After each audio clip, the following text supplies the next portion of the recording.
माननीय मुख्यमंत्री जी की प्रगति यात्रा के दौरान 13 जनवरी को जो समस्तीपुर में जो उनके द्वारा घोषणाएं की गई थी,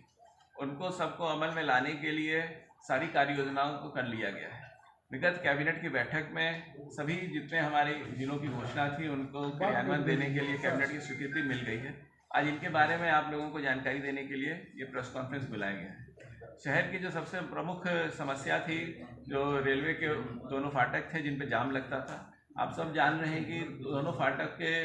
आरओबी बनाने के लिए माननीय मुख्यमंत्री जी के द्वारा शिलान्यास उसी दिन कराया गया था, जो लगभग 200 करोड़ के दोनों आरओबी हैं और शीघ्र ही इन पे जो काम है वो एजेंसी का चयन करने के साथ ही शुरू हो जाएगा। इसके साथ ही साथ बूढ़ी गंडक नदी पे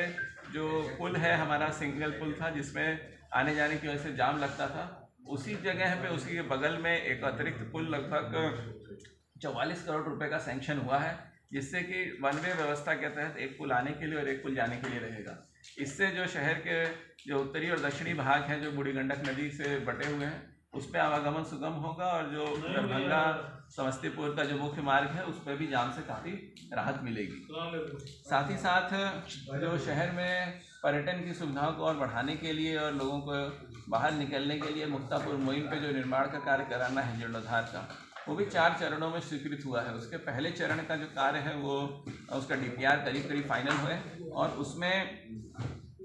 लगभग 40 करोड़ के आसपास 38 करोड़ के लागत से उसमें जीर्णोद्धार का काम हो रहा है, जिसमें शुरुआत में पाथवे, ग्रीन एरिया और क्रीड़ा के स्थान रहेंगे। इसके बाद उसमें पब्लिक यूटिलिटीज़ के साथ साथ दुकानें और रिक्रिएशन सेंटर के रूप में रहेगा, ताकि एक समेकित लोगों को कहीं एक जगह बाहर निकलना, उसमें सुबह या शाम के समय में मनोरंजन के साधन, ये चीज़ें रहेंगी जो कि अमूमन हम लोगों के यहाँ शहरों में अभी नहीं मिल पा रही थी। शिवाजी नगर प्रखंड में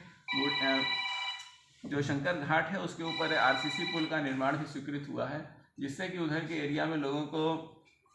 नदी पार करके जाने के लिए नाव और इन चीज़ों से अब मुक्ति मिलेगी। रोसड़ा शहर में जो जाम की समस्या थी, जो कि बेगूसराय जाना हो या अन्य उधर के एरिया में सिंघिया हसनपुर जाने में, तो उसके लिए बाईपास का निर्माण स्वीकृत किया गया है, जिसमें कि दोनों तरफ से इसका निर्माण लिया गया है। यानी कि बेगूसराय जो जाने वाला मार्ग और जो समस्तीपुर आने वाला मार्ग है उस तरफ भी, और जो समस्तीपुर आने वाला मार्ग है उससे सिंघिया जाने की तरफ वाला जो रास्ता है उससे भी। तो ये इस तरीके से जिन लोगों को उत्तर बिहार जाना हो, कुशेश्वर स्थान यानी उस तरफ के इलाकों में, उनके लिए भी राहत मिलेगी और रोसड़ा शहर में जो लोड है उससे भी हम लोग इसमें बचेंगे काफ़ी हद तक। नदियों में जो गाद की जो समस्या थी, जिसमें हमारे जो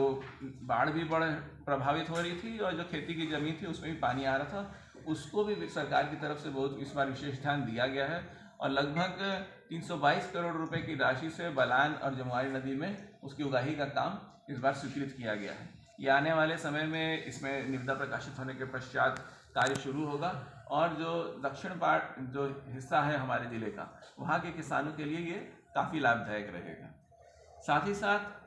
अतिरिक्त एक योजना जो प्रगति यात्रा की समीक्षा बैठक में जनप्रतिनिधियों की तरफ से मांग की गई थी, उसको भी स्वीकृत किया गया है। वो है मोहनपुर प्रखंड में पत्थर घाट से हरदासपुर के बीच में गंगा नदी में पीपा का पुल, तो लोगों को पीपा के पुल के माध्यम से कनेक्टिविटी एक अच्छी मिलेगी। ये लगभग 35.72 करोड़ की योजना है और जो अगले 5 वर्षों तक इसका रखरखाव भी